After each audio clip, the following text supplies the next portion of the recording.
कृष्णा राधे श्याम, आप एवं आपके समस्त परिवार को मिले वृंदावन धाम।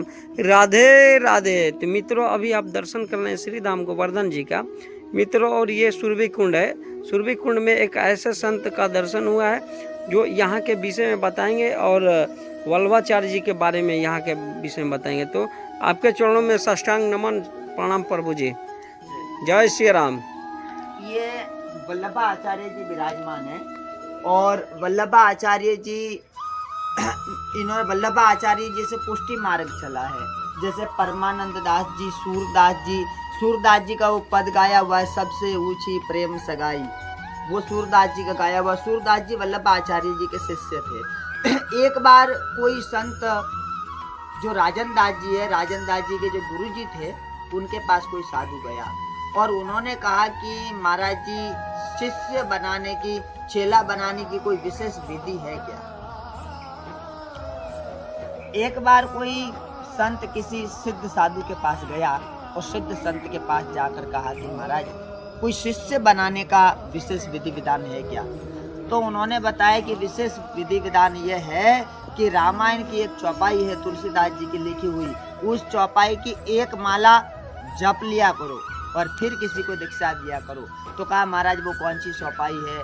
तो उन महात्मा ने बताया कि वो चौपाई है कि हर ही शिष्य धन शौक न हर ही, सो गुरु घोर नरक मा परी। ये चौपाई उन्होंने बताया। उसके बाद में उन्होंने वल्लभाचार्य जी के चरित्र में जो कथा आती है वो सुनाया। एक बार वल्लभाचार्य जी भ्रमण कर रहे थे और वल्लभाचार्य जी के साथ में गंगा मैया चल रही थी।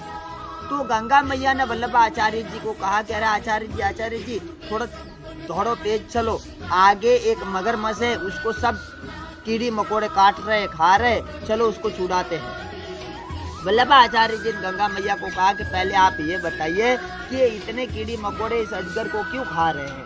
तो गंगा मैया ने कहा वो बाद में बता देंगे, पहले इसको छुड़ाओ तो सही। तो वल्लभाचार्य जी ने कहा नहीं, हमें पहले बताओ कि इसको ये सब कीड़ी मकोड़े इस अजगर को क्यों खा रहे।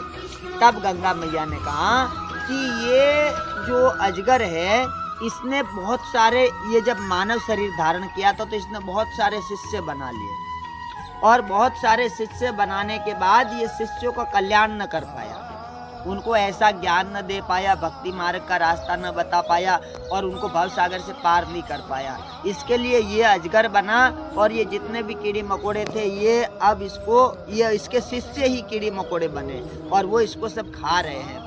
तो वल्लभाचार्य जी को ये बात सुन के दया आ गई और वल्लभाचार्य जी ने कमंडल में से अपने हाथ में जल लिया और मंत्र पढ़ के जैसे ही वो अजगर के ऊपर जल मारा तो वो अजगर एक दिव्य शरीर धारण करके एक साधु के रूप में प्रकट हो गया और वो जितने भी कीड़े मकोड़े थे वो भी मानव रूप में प्रकट हो गए और सब वल्लभाचार्य जी के प्रताप से भगवत धाम को चले गए।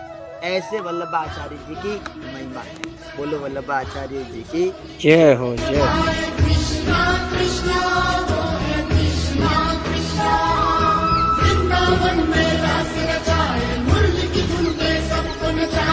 नाम महिमा के ऊपर तो लॉन्ग वीडियो जी।